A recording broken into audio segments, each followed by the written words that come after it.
It's 24 past 7. Yesterday, you would have heard the news that Google has been ordered to pay former New South Wales Deputy Premier and member for Monero, John Barilano, $715,000 following a defamation trial over two YouTube videos made by so-called comedian Friendly Geordies, or sometimes he likes to think of himself as a journalist, this bloke. The federal court handed down the decision yesterday after Barilano sued Google after what he called a relentless racist vilificatory, abusive and defamatory campaign carried out against him on YouTube for more than a year, up until he resigned as Deputy Premier in October of 2021. To talk to us about this decision, Alex Martin is a commercial lawyer and Director of Taurus Legal Management. Alex, good morning. Good morning, Stephen. What does this mean? I mean, the thing that concerns me about this is that YouTube or Google, the parent company, have been held responsible, but effectively the individual who actually did it hasn't. Yes, well, the case was against both the individual and Google and YouTube, and Google's the owner of YouTube. But the case against the individual was settled, so he would have been held liable. In fact, he was. He paid $100,000 in legal costs and issued an apology, and he amended a couple of the videos. So there was a legal case against him. He'd be equally liable to Google. It's just that in this case, the legal proceeding was settled by consent of the parties.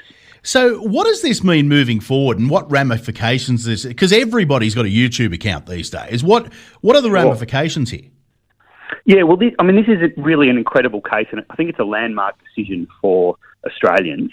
It's a federal court decision, so it's a very significant court. And really, there's three main issues, I think. One is that the amount of the damages was much higher than has been ordered before. So $715,000, it'll be plus costs, so he'll probably get costs as well. So that might double the size of the award. The second is that it holds the publisher liable, not just the platform, if you like, liable, not just the individual. So I think that's very significant. That's happened before in the Victorian court, in the Victorian Supreme Court, and that's the subject of an appeal now, so that's off to the High Court. And finally, I think it's significant because of the potential contempt of court. So there was an order that the matter be referred for potential prosecution for contempt of court by Google. In the course of the proceeding, a video was published which tried to intimidate, or they say tried to intimidate, the lawyers and Mr. Barilano. And so they potentially could be prosecuted criminally for contempt of court. So there's some pretty significant findings. I guess the difficulty here is, and look, I think the videos were absolutely disgraceful, and I think everything the judge said is spot on, but there's a fine line here between a bloke who sometimes claims to be a comedian, despite the fact that he's not that funny, and also claims to be a journalist. Is that... Yes. Would that have come into the decision making? Because I mean, parody and ridicule have been part of comedy for years.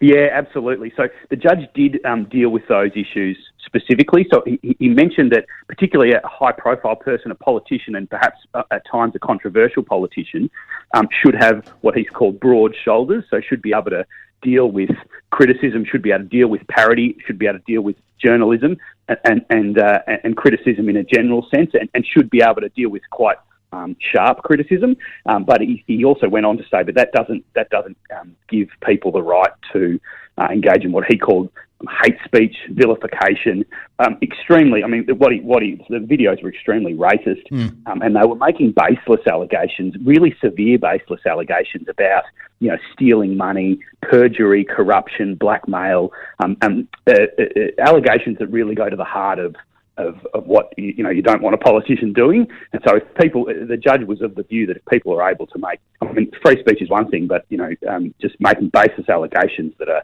hateful like this just go beyond that. See, and I look at this as from the perspective of, I used to have some knockdown, drag-out battles with Barra on air, but it was always he had the opportunity to have his say back, whereas the opportunity isn't there in this case. Yeah, that's right. I mean, these videos were extreme. There's no way around it. They were extreme. There was a campaign. It wasn't just one video. Mr. Barilano asked for them to be removed, and Google refused some time ago.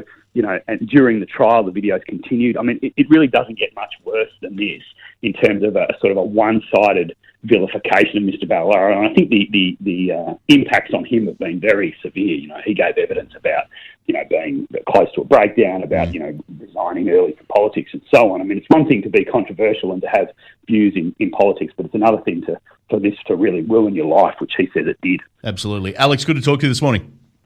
Great, thanks, Stephen. Alex Martin from Taurus Legal Management, 7:29 here on 2CC Breakfast.